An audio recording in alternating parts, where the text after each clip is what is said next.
Fort Myers, pitching coach Dana LeVangie's lengthy mound visit with Red Sox reliever Matt Barnes during the fifth inning of a 4-1 loss to the Twins on Monday could be summed up in 4 words: stop tipping your pitches. LeVangie and manager Alex Cora wouldn't use the word tipping after the game, but Barnes did, in explaining how so many qualities pitches could get hit so hard.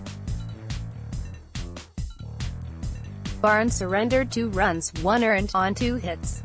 All the damage came before LeVangie's visit with 2 outs. The next batter, Marvin Gonzalez, struck out looking.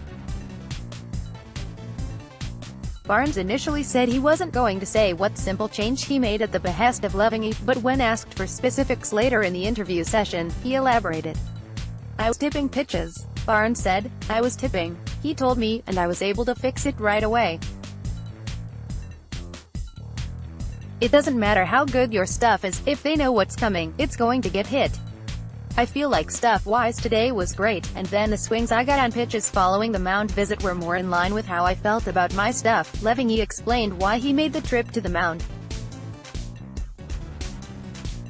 "Too many good swings were taking place for a guy who actually was throwing really well," LeVangie said. "I don't think we've seen that from Matt Barnes, where he's throwing good pitches and they were having good swings. We had to have a conversation." The timing of LeVangie's visit, as opposed to waiting until after the game to point it out on video, enabled Barnes to clear his head with positive reinforcement. "It kind of salvages the outing for you in a sense," Barnes said. "It goes from me wondering, I feel like I'm making quality pitches. I feel like my stuff is pretty good today and I'm getting knocked around, versus, okay, maybe that's the reason. Now I get to instantly change that and be like, okay, is my stuff actually where it needs to be? Those guys are plenty good. They don't need to know what's coming.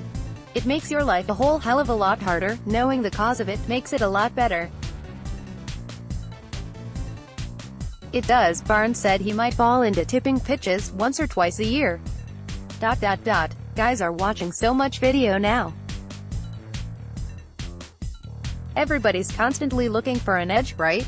Say if they can have that edge and they find something, I'm just fortunate that we found it now, so tomorrow I can go out and just work on it, make sure I'm coming to the same spot every time, and get rid of it. Cora tried to feign ignorance about the pitch tipping but couldn't maintain his poker face.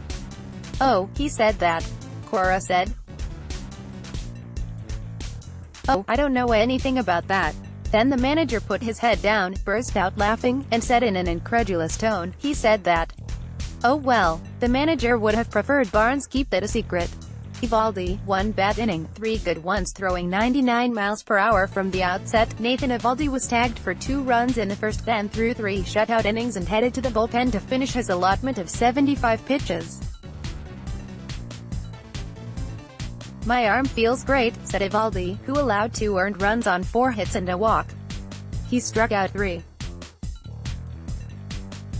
In first, Eovaldi's 0-2 fastball wasn't as high as intended and Eddie Rosario nailed it for a home run, driving home Jorge Polanco, who had reached on a double to right. Bryson Pierce on the mend, scratched from his Sunday start because of an illness. Left-hander David Price sent Cora a text Monday morning to let him know he was feeling better. Still, he was limited to playing catch for the day. "It's still at the stage where it's contagious, I think, for 24 more hours," Cora said. "Somebody will play catch with him, and good luck to that guy. It's just one of those things that we have to make sure. We're so close to opening day that we don't want this to spread out." Steve Pearce, who came out of Sunday's exhibition game in Bradenton because of what was diagnosed as a mild calf strain, received treatment and was either going to be given the day off or be limited to hitting. "It's nothing serious," Cora said. Sale on course to start home opener. The use of a 6th starting pitcher likely will come on the final day of a season opening 11-game road trip, which would mean opening day starter Chris Sale can pitch the home opener April 9th versus Toronto. Catcher Oscar Hernandez, right-hander Zach Putnam, Erasmo Ramirez, Josh Smith, Domingo Tapia and Ryan Weber, infielders C.J. Chatham, Bobby Dalbec and Chad De La Guerra, and outfielders Bryce Brents, Tate Matheny and Cole Sturgeon were assigned to minor league camp. At least a few of them left positive impressions on Cora. Dalbec, obviously, you can see it, Cora said. The way Sturgeon and Matheny went about their business was pretty cool to see. When you get invited to big league camp, it's a privilege. It's always good when you take advantage of the whole situation every day, take advantage of the information hitting coaches and the other coaches give you, and Tate and Sturge, they were great. Numbers-wise, it doesn't look that way, but as far as intangibles, they were good.